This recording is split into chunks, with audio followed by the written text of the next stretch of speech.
Hello students, welcome to my channel. This is Gunjan Sharma. आज की जो वीडियो है वो सभी कॉलेज स्टूडेंट्स के लिए बहुत ही इम्पोर्टेंट वीडियो होने वाली है। चाहे आप किसी भी सब्जेक्ट के स्टूडेंट्स हो, कोई सा भी कोर्स कर रहे हो, यदि आप एक कॉलेज स्टूडेंट है, चाहे रेगुलर डिग्री या फिर प्राइवेट डिग्री, क्योंकि मेरे चैनल पर दोनों ही तरह के स्टूडेंट्स जुड़े हुए हैं जो रेगुलर डिग्री लेकर भी अपनी ग्रेजुएशन कर रहे हैं, प्राइवेट डिग्री लेकर भी अपनी ग्रेजुएशन कर रहे हैं। तो सभी कॉलेज स्टूडेंट्स के लिए ये वीडियो बहुत ही हेल्पफुल होने वाला है, क्योंकि आज इस वीडियो में मैं एक बहुत ही इम्पॉर्टेंट टॉपिक, आपकी कॉलेज ग्रेजुएशन की जो 3 या 4 साल होते हैं कॉलेज लाइफ के, उनके बारे में कुछ इम्पॉर्टेंट आपको बातें बताना चाहती हूँ, उनके बारे में डिस्कस करना चाहती हूँ। इसलिए हो सकता है कि इस वीडियो से आपको कुछ नया सीखने को मिल जाए, नया जानने को मिल जाए, जो कि आपको अपनी कॉलेज लाइफ में ऐड करना चाहिए अपने ग्रेजुएशन कंप्लीट होने से पहले ही। इसलिए आप चाहे फर्स्ट ईयर में हो, सेकेंड, थर्ड, फाइनल किसी भी ईयर में हो, इस वीडियो को आप ज़रूर देखिएगा यदि आप एक कॉलेज स्टूडेंट है तो। आई विल ट्राई कि जो भी चीज़ें मैंने सोची है आप लोगों तक पहुंचाने के लिए इस वीडियो के ज़रिए, वो सभी चीज़ें मैं आपको अच्छे से एक्सप्लेन कर पाऊँ, अच्छे से समझा पाऊँ। इसलिए प्लीज़ आप वीडियो को पूरा ज़रूर देखिएगा ताकि आप एक एक पॉइंट थोड़ा डीपली समझ सकें। तो चलिए स्टार्ट करते हैं। सबसे पहले हम बात करें अपनी कॉलेज लाइफ के फर्स्ट ईयर की। जैसे ही हम अपनी कॉलेज लाइफ में एंटर होते हैं तो हम एक अलग ही सिचुएशन से निकल कर आते हैं। लाइक जो आपकी 12th की बोर्ड एग्ज़ाम्स होती हैं, कुछ बच्चे आईआईटी नीट की प्रिपरेशन करते हैं, तो उसका जो प्रेशर होता है वहाँ पर जो आपने बहुत ज़्यादा डीप मेहनत करी है अपनी प्रिपरेशन को लेकर, बोर्ड्स को लेकर, जो भी आपकी एग्ज़ाम था आपने दी थी उन सभी को लेकर, तो उन सभी से आप एक अलग माहौल में निकल कर आते हैं जैसे ही आप अपनी कॉलेज लाइफ में एंटर करते हैं। अब कॉलेज लाइफ भी 2 तरह की होती है। पहली तो उन स्टूडेंट्स की जो कि अपने घर वालों से दूर रहकर बाहर कॉलेज पढ़ने जाते हैं, अपने सिटी से अलग, और दूसरा वो जो अपने होम टाउन में ही पढ़ते हैं, अपने ही यहाँ के एरिया के किसी कॉलेज में। तो दोनों की लाइफ अलग है, क्योंकि पहला तो ये है वो अपने पेरेंट्स से दूर रहेगा, एक अलग ही माहौल में, अपने घर से बिल्कुल दूर, और दूसरा ये है कि वो अपने घर के ही माहौल के साथ साथ ही पढ़ेगा, यानी जैसा उसका अब तक का रूटीन है वही रूटीन उसका आगे भी रहने वाला है। तो सबसे पहले मैं बात करूँ उन स्टूडेंट्स की जो कि अपने घर वालों से दूर बाहर रहकर पढ़ाई करते हैं, हॉस्टल, पीजी या फिर अपने ही किसी अदर किराए से बाहर रहकर अपनी स्टडी करते हैं। तो इन स्टूडेंट्स के लिए मेरे पास सबसे पहली टिप यही है, सबसे पहली इम्पॉर्टेंट बात आपको ये याद रखनी है कि यदि आपके घर वालों ने आपको बाहर पढ़ने के लिए भेजा है तो प्लीज़ कभी भी ऐसा काम मत करना जिससे आपकी फैमिली को हर्ट हो, आपके पेरेंट्स को बुरा लगे। बिकॉज़ ये फैक्ट है कि जब भी कोई स्टूडेंट बाहर पढ़ने जाता है तो उसे ऐसा लगता है उसके अकॉर्डिंग कि उसे जो सबसे पहली आज़ादी मिली है वो उसके पेरेंट्स से मिली है। वहाँ पर वो अपने पेरेंट्स की नज़रों से दूर है। लेकिन शायद आप एक बात भूल जाते हो कि उन्होंने आपको जो बाहर पढ़ने के लिए भेजा है उनका भी कुछ भरोसा है आपके ऊपर, कुछ विश्वास के साथ, कोई अरमानों के साथ उन्होंने आपको बाहर पढ़ने के लिए भेजा है ताकि आप कुछ बनकर आ सको, एक अच्छी डिग्री हासिल कर सको, एक अच्छी जॉब पा सको, या फिर अपनी काबिलियत के अकॉर्डिंग आप अपनी पहचान बना सको, अपनी बाहर की दुनिया देख सको, कुछ सीख सको नया। इसलिए उन्होंने आपको बाहर पढ़ने के लिए भेजा है, ना कि आपके जो ऐश होते हैं कॉलेज में जाकर वो करने के लिए। तो मेरा सबसे पहला पॉइंट आपके लिए यही है कि आप कुछ भी चीज़ें वहाँ पर ट्राई करो, देखो, सीखो, नई नई चीज़ें जानो, हर चीज़ ट्राई करो। मतलब चीज़ें, हमें सारी चीज़ देखनी चाहिए, क्योंकि कॉलेज लाइफ ही एक ऐसी एज है जहाँ पर हम नई नई चीज़ें देख सकते हैं, सीख सकते हैं। यदि हमें कुछ अलग करना है तो वहाँ पर ही हम अपनी चीज़ें एक्सप्लोर कर सकते हैं। लेकिन कोई भी ऐसा काम मत करना जिससे आपके पेरेंट्स को हर्ट हो, या फिर कोई भी ऐसा काम जो यदि बाद में आपके पेरेंट्स को पता चले तो उन्हें ऐसा ना लगे कि हमने इसे बाहर पढ़ने के लिए भेजकर गलती कर दी। तो ये एक गिल्ट उनके मन में कभी मत आने देना कि उन्होंने आपको बाहर भेजकर बहुत बड़ी गलती कर दी। कोई भी ऐसा काम मत करना। तो ये थी आपकी पहली tip. Now the second point is that कि अभी अभी आप अपने 12th क्लास के एग्ज़ाम से बाहर निकले हो तो ऐसा भी मत करना कि अपने फर्स्ट ईयर में जाते ही आप ये सोचो कि अब मैं फर्स्ट ईयर से ही अपनी स्टडी पर बिल्कुल फोकस करूँगा, या फिर मेरी 12th में अच्छी परसेंटेज नहीं बने तो कॉलेज में अच्छी परसेंटेज फर्स्ट ईयर से ही बिल्कुल जी जान से मेहनत करूँगा। ऐसा भी नहीं कि फर्स्ट ईयर में आप पूरा ही पढ़ाई पर फोकस करें, क्योंकि फर्स्ट ईयर आपका एक ऐसा ईयर है जिसमें आपको नई नई चीज़ें सीखने का मौका मिलेगा और आप नई नई चीज़ें ट्राई भी कर सकते हैं। शायद सेकंड और थर्ड ईयर में जब आप और आगे ईयर में जाएं तो आप पढ़ाई पे अपनी बिल्कुल पूरा फोकस करें, क्योंकि तब तक आपको पता चल जाएगा कि किस चीज़ में आपको आगे बढ़ना है। लेकिन जैसे ही हम 12th के बाद कॉलेज में एंटर करते हैं तो वहाँ पर हमें कन्फ्यूज़न रहता है कि हम किस फील्ड में जाएं या फिर हमें क्या चूज़ करना चाहिए, क्या हमारे लिए सही है। तो आप फर्स्ट ईयर में जितनी भी चीज़ें आपको मिले, नई नई चीज़ें ट्राई करो, सबको एक्सप्लोर करके देखो कि कौन सी चीज़ आपके लिए बेस्ट है, कि इसमें आपका इंटरेस्ट है, क्या क्या आप कर सकते हो, अपना टैलेंट पहचानो अंदर का। तो फर्स्ट ईयर में आपको पढ़ाई भी करनी है, प्लस साथ में अदर एक्स्ट्रा एक्टिविटीज़ में भी पार्टिसिपेट करना है। यदि आपके कॉलेज में कुछ इवेंट्स फंक्शंस वगैरह हों तो आप उनमें पार्टिसिपेट करें। कोई सोसाइटीज़ है अलग अलग डांस की, सिंगिंग की, तो इस तरह के जो अलग अलग आपके ग्रुप्स बने हुए होते हैं कॉलेज में, उनमें आप पार्टिसिपेट कर सकते हैं और नई नई चीज़ें वहाँ से सीख सकते हैं। तो फर्स्ट ईयर में आपको अपनी पढ़ाई पर भी फोकस करना है, प्लस एक्स्ट्रा चीज़ें ट्राई करनी है, क्योंकि फर्स्ट ईयर ही ऐसा ईयर है जिसमें आप नई नई चीज़ें सीख सकते हो। Now the third point is your college friends. School के फ्रेंड्स से हमारी दोस्ती फिर भी कॉलेज टाइम के बाद ख़त्म हो जाती है, जब हमारे कॉलेज के दोस्त बन जाते हैं। ये बात आप फाइनल ईयर वालों से पूछ सकते हैं, क्योंकि जो हमारे कॉलेज के फ्रेंड्स हैं वो हमेशा हमारे साथ रहते हैं। कॉलेज की दोस्ती ज़्यादा लंबे टाइम तक टिकती है, क्योंकि वही एक ऐसी एज है जिसमें हमारे काफ़ी अच्छे क्लोज फ्रेंड्स बन जाते हैं, जिनके साथ हम पूरा दिन स्पेंड करते हैं। इसलिए कॉलेज में फ्रेंड्स बहुत ही मैटर करते हैं। इसलिए कॉलेज में आप ऐसे फ्रेंड्स बनाइएगा जो कि आपको आगे बढ़ने में मदद करें, आपको सपोर्ट करें, आपको हेल्प करें, जिनका खुद का माइंड भी ऐसा हो कि वो भी नई नई चीज़ें सीखना चाहे। नेक्स्ट पॉइंट बताने से पहले मैं आप लोगों से एक चीज़ कहना चाहती हूँ कि जो भी आपके कॉलेज का टाइम है, इसको केवल और केवल डिग्री लेने के लिए तो वेस्ट मत करना। ऐसा नहीं कि आपको बस ये बीएससी की डिग्री मिल गई, बीटेक की डिग्री मिल गई, या फिर कोई भी ग्रेजुएशन की एक डिग्री मिल गई। इसके डिग्री लेने के लिए मैंने अपने 3 या 4 साल अपने कॉलेज लाइफ को दे दिए और केवल मेरे पास ये डिग्री है, इसके अलावा मैंने कुछ नहीं सीखा, ना ही कुछ अदर नई चीज़ें ट्राई करी, ना ही कुछ अदर एग्ज़ाम की प्रिपरेशन करी। ऐसा मत करना। अपने कॉलेज के जो ये 3 या 4 साल है, इसको केवल डिग्री में देने के बजाय और भी अदर चीज़ों में आपको ट्राई करना है। जैसे काफ़ी स्टूडेंट्स ही होते हैं जिनका फिक्स एक गोल रहता है कि हाँ, मुझे गवर्नमेंट जॉब में सिलेक्शन लेना है। तो जैसे ही स्टूडेंट्स अपनी कॉलेज लाइफ में एंटर करते हैं तो वो फर्स्ट ईयर से ही प्रिपरेशन स्टार्ट कर देते हैं। तो यदि आपका एक फ़िक्स गोल है, एक आपने ड्रीम बना रखा है कि मुझे यूपीएससी क्लियर करना है, मुझे एसएससी क्लियर करना है, बैंक में जॉब चाहिए, या फिर कोई भी एक फ़िक्स गवर्नमेंट जॉब, तो उसकी प्रिपरेशन आप अपने फर्स्ट ईयर से या फिर सेकेंड ईयर से स्टार्ट कर दें। और बिल्कुल अपनी जो कॉलेज की एकेडमिक्स की पढ़ाई है उसके साथ साथ ही उसके स्टडी भी करते रहे, ताकि ऐसा हो कि ग्रेजुएशन के बाद जैसे ही आप उस एग्ज़ाम के लिए एलिजिबल हों, आप उस एग्ज़ाम का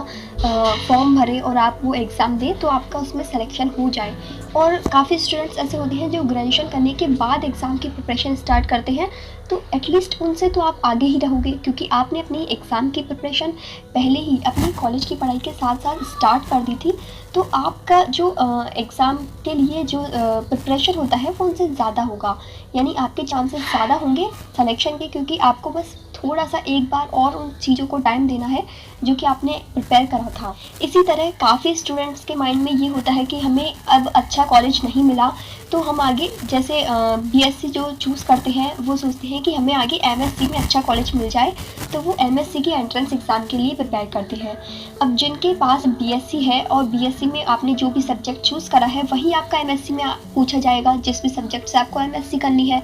तो आपका जो भी 3 या 4 साल का जो आप पढ़ते हो वो ही चीज़ें आपके एमएससी के एंट्रेंस एग्ज़ाम में आएगी। यानी ऐसा नहीं कि आपको एमएससी का एंट्रेंस एग्ज़ाम देना है फाइनल ईयर में तो आप फाइनल ईयर में ही प्रिपरेशन स्टार्ट करो, ऐसा नहीं। प्रिपरेशन आपको फर्स्ट या सेकेंड ईयर से स्टार्ट कर देनी है, तभी आप 3 साल का जो भी आपने पढ़ा है वो सब कवर कर पाओगे उस एमएससी एंट्रेंस एग्ज़ाम को देने के लिए। तो उसके लिए आपको पहले से ही प्रिपरेशन स्टार्ट कर देनी है, क्योंकि मुझे पता है कि हमेशा मोस्टली काफ़ी स्टूडेंट्स के साथ ऐसा ही होता है कि उन्हें फाइनल ईयर में जाके होश आता है कि अरे अब हम फाइनल ईयर के बाद क्या करेंगे। तो कुछ स्टूडेंट्स हायर स्टडी में जाते हैं, कुछ गवर्नमेंट जॉब की प्रिपरेशन करते हैं, और जो पहले से ही जिन्होंने डिसाइड कर रखा होता है फर्स्ट ईयर में ही कि हमें तो ये ही काम करना है, इसी सेक्टर में जाना है, तो वो उस सेक्टर में चले जाते हैं। यानी फाइनल ईयर में जाके जिन लोगों ने सोचा नहीं होता कि हमें आगे क्या करना है वो उस वक्त होश करते हैं और फिर फाइनल ईयर में वो प्रिपरेशन स्टार्ट करते हैं, चाहे वो गवर्नमेंट जॉब की हो या फिर कोई भी एंट्रेंस एग्ज़ाम हायर स्टडी के लिए या फिर कोई भी अदर एग्ज़ाम की वो प्रिपरेशन फाइनल ईयर में स्टार्ट करते हैं, जबकि फाइनल ईयर में आपको अपनी एकेडमिक्स पे ज़्यादा ध्यान देने की ज़रूरत होती है, क्योंकि ये जो लास्ट ईयर होता है ये आपकी एग्ज़ाम का, आपके एकेडमिक्स जो आपके एग्ज़ाम्स लगते हैं उनमें अच्छा परफॉर्म करने का टाइम है, ना कि उनके साथ साथ और अदर चीज़ें ट्राई करने का। क्योंकि ट्राई करने का टाइम तो आपका निकल चुका, फर्स्ट ईयर सेकेंड ईयर आपने 2-2 साल दिए हैं, तो ये था टाइम आपका ट्राई करने का, नई चीज़ें सीखने का। थर्ड ईयर में आपको अपने एकेडमिक्स पर फोकस करना है ताकि आपका जो फाइनल रिजल्ट हो वो काफ़ी अच्छा हो। नेक्स्ट पॉइंट है कॉलेज लाइफ के साथ साथ एक अर्निंग सोर्स का। सभी स्टूडेंट्स को इस पॉइंट पर ज़रूर ध्यान देना चाहिए, क्योंकि चाहे आप कोई से भी स्टूडेंट हो, आप रेगुलर के स्टूडेंट हो या फिर आप प्राइवेट के स्टूडेंट हो, कोई सी भी आप डिग्री कर रहे हो, कहीं पर भी पढ़ रहे हो, चाहे अपने होम टाउन से बाहर या फिर अपने फैमिली के साथ ही रहकर, आपको अपनी कॉलेज लाइफ के साथ साथ एक ऐसी स्किल होनी चाहिए आपके पास जिससे आप अर्निंग सोर्स जनरेट कर सको। चाहे आप फर्स्ट ईयर में उस चीज़ को सीखो, सेकेंड ईयर से वहाँ से अर्न करना शुरू करो। जैसे कि काफ़ी स्टूडेंट्स होते हैं जो कि अपनी कॉलेज की स्टडी के साथ साथ पार्ट टाइम जॉब करते हैं, वहाँ से वो अर्न करते हैं, या फिर कोई भी एक ऑनलाइन स्किल आपने सीख ली, फिर उस स्किल पर आप लोगों को अपना वर्क करके देते हैं, जैसे ऑनलाइन में आपने देखा है काफ़ी सारा। या फिर आप अपना खुद का कोई यूट्यूब चैनल भी स्टार्ट कर सकते हैं अपनी कॉलेज स्टडी के साथ साथ, कुछ भी ऐसा जो आप खुद से एक जनरेट कर सको और वहाँ से पैसे अर्न कर सको, चाहे वो एक छोटा सा अमाउंट ही हो। लेकिन यदि आप अपनी कॉलेज लाइफ से पैसे कमाना शुरू कर देते हैं, चाहे वो एक छोटा सा अमाउंट ही हो, तो आपको उस पैसे की आदत लग जाती है और फिर आप सोचते हो कि अब इससे मैं और पैसा कैसे कमाऊँ, यानी मैं और इस काम को बढ़ाकर या फिर कुछ और नया सीख कर ज़्यादा पैसे कैसे कमाऊँ। तो एक वो होता है ना कि यदि आपको कॉलेज लाइफ में पैसे कमाने की आदत लग गई ना, तो ये एक बहुत ही अच्छी आदत होती है स्टूडेंट्स लाइफ में, क्योंकि इस आदत के काफ़ी फ़ायदे हैं। पहला तो ये कि आपकी जो छोटी छोटी चीज़ों, छोटी छोटी ज़रूरतों के लिए आप जो पैसे मांगते हो अपने पेरेंट्स से, वो डिपेंडेंसी आपकी ख़त्म हो जाती है। इसके अलावा आप खुद के अंदर एक इम्प्रूवमेंट जनरेट करते हो, क्योंकि जब हम पैसा अर्न करने लगते हैं, यानी हम किसी को कुछ अपना वर्क ऑफ़र कर रहे हैं या फिर कोई भी काम करके हम पैसे कमा रहे हैं, तो हम अपने अंदर एक इम्प्रूवमेंट कर रहे हैं, यानी कुछ सीख रहे हैं, कुछ नया ट्राई कर रहे हैं, तो इससे हमें काफ़ी हेल्प मिलती है आगे जाकर। और आजकल तो ऑनलाइन इतने सारे ऑप्शंस अवेलेबल हैं कि आप कुछ भी चीज़ें थोड़ा सा ट्राई करके तो देखो, उसे आपको हो सकता है स्टार्टिंग में आपको फ्री में काम करना पड़े, हो सकता है आपको स्टार्टिंग के 6 महीने उसमें सीखने के लिए ही देना पड़े या उस काम को समझने के लिए ही देना पड़े, लेकिन एक बार आपने उस काम को सीख लिया, समझ लिया, अच्छे से आप उस पूरे वर्क को समझ चुके हो, तो फिर अब आप उससे अर्निंग स्टार्ट कर पाओगे। यानी आपको स्टार्टिंग में तो टाइम देना होगा या फिर स्टार्टिंग में फ्री में भी काम करना हो, लेकिन अपनी कॉलेज लाइफ के साथ साथ एक छोटा सा ही सही अर्निंग सोर्स ज़रूर रखेगा। ये कॉलेज स्टूडेंट्स के लिए बहुत ही अच्छी शुरुआत होती है अर्निंग के लिए। नेक्स्ट पॉइंट है स्पीकिंग स्किल्स। स्पीकिंग स्किल्स एक बहुत ही अच्छी और इम्पॉर्टेंट स्किल है जो सभी को आनी चाहिए, क्योंकि मैंने देखा है कि जिसके पास स्पीकिंग स्किल्स है ना, वो कभी भी पीछे नहीं रह सकता। स्पीकिंग स्किल्स मतलब ऐसा है कि हर किसी को सीखना चाहिए, हर किसी को बोलना आना चाहिए। यदि आप में बोलना आता है, आपको अपॉर्चुनिटी ग्रैब करना आता है, तो फिर आप कभी भी पीछे नहीं रहोगे। क्योंकि काफ़ी स्टूडेंट्स पीछे किस लिए रह जाते हैं, क्योंकि वो बोल ही नहीं पाते, वो अपना हाथ खड़ा नहीं कर पाते 100 स्टूडेंट्स के सामने, या फिर वो उन 100 स्टूडेंट्स के सामने, 100 लोगों के सामने बोलने में ही हिचकिचाते हैं, तो इसलिए शायद उन्हें वो अपॉर्चुनिटी ही ना मिल पाए। तो स्पीकिंग स्किल भी एक बहुत ही इम्पॉर्टेंट स्किल है जो आप सभी को सीखनी चाहिए, और कॉलेज लाइफ एक बहुत ही एक अच्छा मौका होता है इस स्किल को इम्प्रूव करने का, क्योंकि यहाँ पर आप नए नए स्टूडेंट्स से मिलते हो, हर तरह के लोग आते हैं आपके कॉलेज में, बाहर से, हर स्टेट से। जिनका यूनिवर्सिटी सेंट्रल है तो उनमें अलग अलग स्टूडेंट्स वहाँ पर एडमिशन लेते हैं अलग अलग स्टेट से, या फिर जिनका कोई प्राइवेट कॉलेज ही है तो वहाँ पर भी आपको काफ़ी तरह के स्टूडेंट्स मिलेंगे जिनकी सोच अलग होती है, जिनके मतलब सबका अपना अलग अलग एक तरीका होता है। तो यदि आप नए नए स्टूडेंट से बात करके देखोगे, उन्हें जानोगे, उनसे थोड़ा दोस्ती करोगे, तो आपको पता चलेगा कि किस तरह के लोग होते हैं, किस तरह उनसे बातें की जाती है। ये पॉइंट मुझे इसलिए बताना पड़ा क्योंकि काफ़ी स्टूडेंट्स ऐसे होते हैं जो ये सोचते हैं कि फर्स्ट ईयर में जैसे ही मतलब कॉलेज लाइफ में जाते हैं वो, तो वो थोड़ा सा अलग, लोगों से अलग रहना शुरू कर देते हैं। वो सोचते हैं कि कोई भी मुझे डिस्टर्ब ना करे, मैं बस मेरा काम करूँ, मैं खुद को संभाल लूँ, खुद की स्टडी पर फोकस करूँ, खुद का काम करूँ, खुद की सारी चीज़ें करता रहूँ, अलग अलग नई नई चीज़ें सीखता रहूँ, खुद ही सब कुछ करता रहूँ, और बाकी लोगों से उसे कोई मतलब नहीं होता। वो ना ही ज़्यादा फ्रेंड्स बनाता है, ना ही लोगों से ज़्यादा बात करते हैं। तो ऐसे स्टूडेंट्स मत बनना, क्योंकि ऐसे स्टूडेंट आप शायद खुद नई नई चीज़ें सीख कर अपना डेवलपमेंट तो कर लोगे, लेकिन आपके पास स्पीकिंग स्किल्स नहीं आ पाएगी, कम्युनिकेशन स्किल आप नहीं सीख पाओगे, क्योंकि ये एक ऐसी स्किल है जो आपको तभी मिल पाएगी जब आप ज़्यादा से ज़्यादा लोगों से बात करोगे, उनको पहचानोगे, उन्हें समझोगे कि लोगों की किस तरह की मेंटलिटी होती है। ये सारी चीज़ें आपको कॉलेज में ही सीखने को मिलती है, तो इस चीज़ को आप ज़रूर सीखिएगा। ज़्यादा से ज़्यादा फ्रेंड्स बनाइएगा, लेकिन अच्छे। अभी तक मैंने आपको काफ़ी सारे पॉइंट्स बताए, आपको कौन कौन से पॉइंट्स अच्छे लगे ये चीज़ मुझे कमेंट सेक्शन में ज़रूर बताइएगा। बाकी मैं आपसे एक चीज़ और कहना चाहती हूँ कि ये जो कॉलेज के 3 या 4 साल होते हैं ना, ये ही एक ऐसा टाइम है जिसमें आप कुछ लाइफ में अपनी एक नई चीज़ इम्प्रूव कर सकते हो, या नई चीज़ डेवलप कर सकते हो, कुछ अच्छा उखाड़ सकते हो। क्योंकि जैसे ही आपकी कॉलेज लाइफ कंप्लीट हुई, ये जो लाइफ होती है वो आपको खेलना शुरू कर देती है। कैसे? आप जैसे ही फाइनल ईयर कंप्लीट करो, आपके पास एक अलग सा ही प्रेशर आ जाएगा कि फाइनल ईयर के बाद क्या करूं, अब गवर्नमेंट जॉब की प्रिपरेशन करूं, हायर स्टडी करूं, या फिर किस चीज़ सेक्टर में जाऊं मैं, मेरा तो हर चीज़ पे ही इंटरेस्ट है, या फिर मेरा किसी में भी इंटरेस्ट नहीं है, मैं क्या करूं, मुझे समझ नहीं आ रहा। फाइनल ईयर के बाद आपके पास एक अलग ही प्रेशर सा आ जाता है कि अब मैं क्या करूं इसके बाद। इसलिए आपको अपनी इस कॉलेज लाइफ में ही एक खुद से ही पता कर लेना है, इन 3 या 4 सालों में सारी चीज़ें देखकर, सीखकर, बिल्कुल सभी के बारे में अच्छे से नॉलेज लेकर आपको पता कर लेना है कि आपके लिए क्या सही है, किस सेक्टर में आपको आगे जाना है, आपको आगे क्या करना है। क्योंकि यही 3-4 साल है जिसमें आप कुछ सीख सकते हो, नई चीज़ें ट्राई कर सकते हो। इसलिए जैसे ही आपकी ग्रेजुएशन कंप्लीट हो, या तो आपके पास एक रियल प्रैक्टिकल स्किल होनी चाहिए जिससे आप कोई भी जॉब कर सकें, या फिर आप एक अर्निंग सोर्स जनरेट कर सकें, जिससे आप एक अनएम्प्लॉयमेंट पर्सन ना रहें, कुछ भी अपना अर्न करते रहें। या फिर आपके पास एक अच्छी नॉलेज होनी चाहिए। नॉलेज का मतलब आप जिस भी एग्ज़ाम की प्रिपरेशन कर रहे थे अपनी कॉलेज की स्टडी के साथ साथ, तो उस एग्ज़ाम की प्रिपरेशन आपने अच्छे से करी हो, ताकि ग्रेजुएशन के बाद जैसे ही आप उस एग्ज़ाम को दें, आपका उसमें सिलेक्शन हो जाए, या फिर ज़्यादा से ज़्यादा 1 साल और प्रिपरेशन कर लो अलग से एक्स्ट्रा, बिल्कुल फुल उस एग्ज़ाम को अपना 1 साल और टाइम देकर उस एग्ज़ाम में अपना सिलेक्शन ले लो, ताकि जिससे आपको डायरेक्ट गवर्नमेंट जॉब या फिर हायर स्टडी में या तो वो जॉब मिल जाए, या फिर वो अच्छा कॉलेज मिल जाए जिसके लिए भी आप प्रिपेयर कर रहे थे। लेकिन इन सभी पॉइंट्स को फॉलो करने के साथ साथ उस पॉइंट को मत भूल जाना जो तुम्हें इस कॉलेज लाइफ से ही मिलेगा और कहीं से नहीं मिलेगा।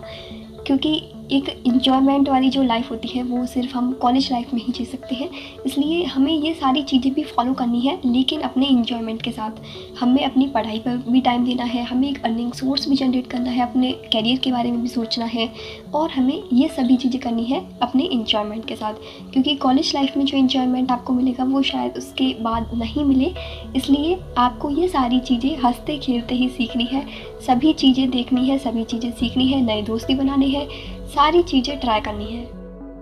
अब ऐसा मैं इसलिए कह रही हूँ क्योंकि ऐसा ना हो कि कभी हम देखें हमारे दोस्तों को कि हमें ऐसा लगे अरे यार ये तो दिन भर एंजॉय करता रहता है, ये इसकी लाइफ तो कितनी मस्त है, खूब बढ़िया मज़े कर रहा है, मैं ही पढ़ाई में लगा पड़ा हूँ, इस एग्ज़ाम की प्रिपरेशन कर रहा हूँ, कॉलेज की पढ़ाई कर रहा हूँ, इतनी सारी चीज़ें क्यों कर रहा हूँ मैं भी इनके जैसा एंजॉय क्यों नहीं कर पा रहा। तो इसलिए मैं कह रही हूँ कि पढ़ाई भी ज़रूरी है प्लस एंजॉयमेंट भी ज़रूरी है। क्योंकि यदि आपने सिर्फ़ और सिर्फ पढ़ाई पर ही फोकस करा अपने कॉलेज के 3-4 सालों में, तो फिर आप